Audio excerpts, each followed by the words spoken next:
Hi.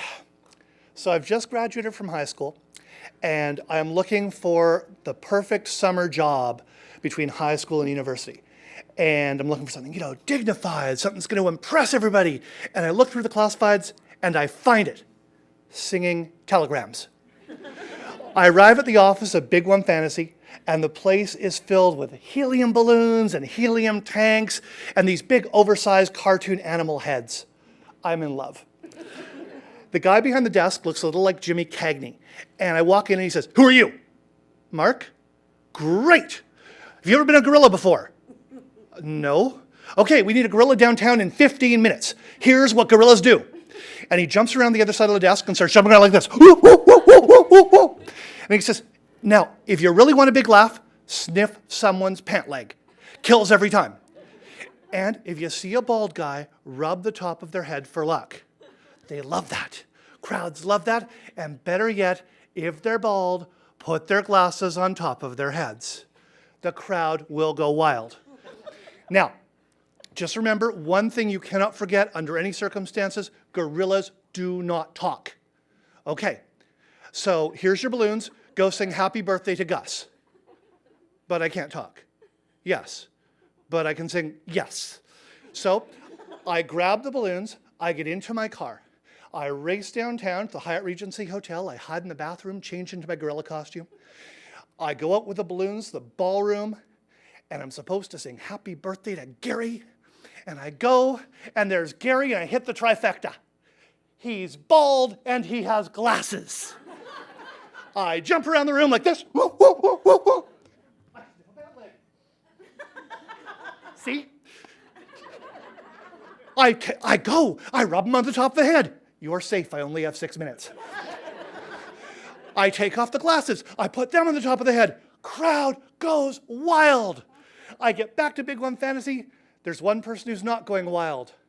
There's this big surfer dude, blonde hair, standing next to Cagney, big scowl on his face. I'm Mark.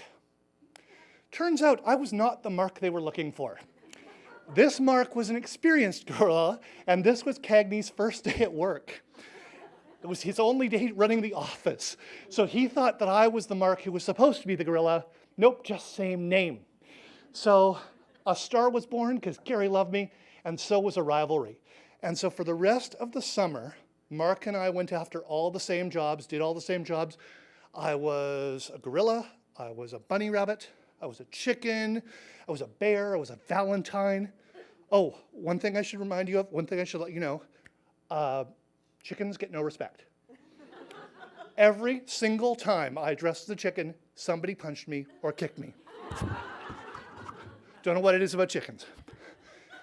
The job was so much fun, and it paid so well, it was like $17 a job, that I kept with it through the entire summer, and I kept the job after I started at university.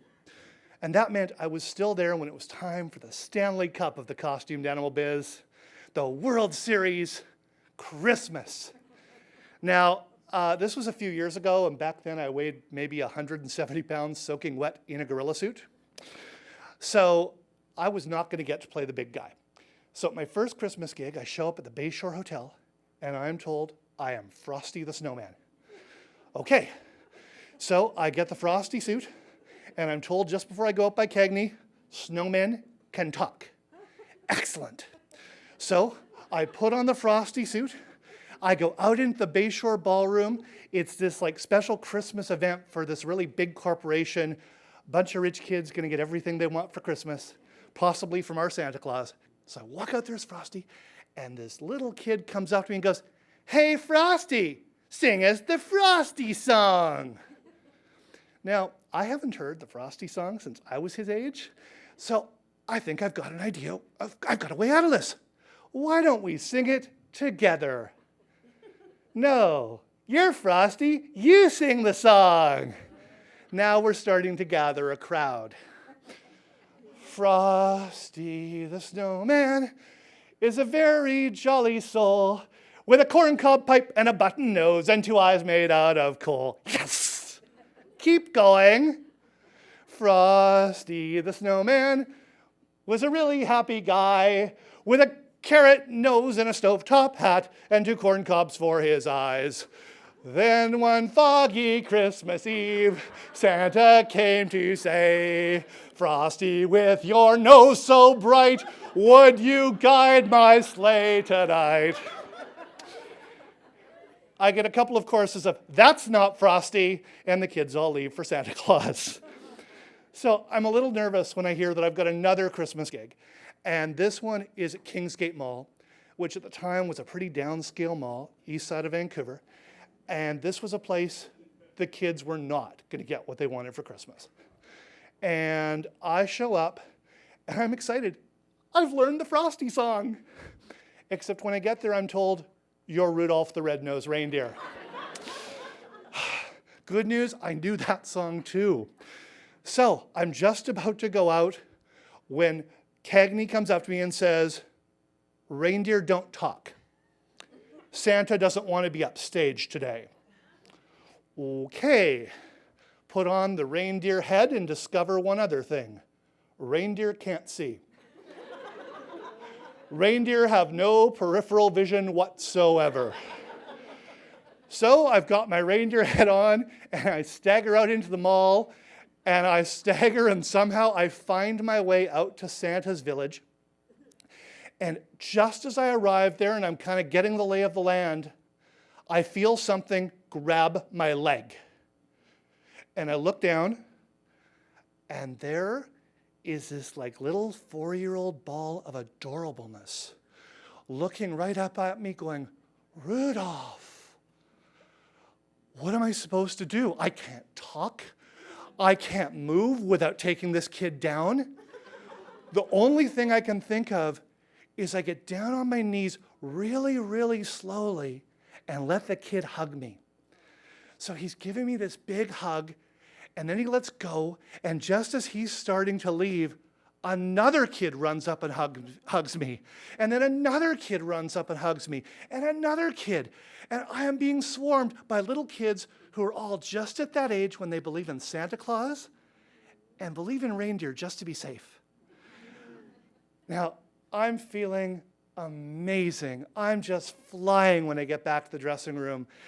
And Cagney and Surfer Mark are furious. Not only don't they like that I've been letting little kids hug me, they don't particularly like little kids.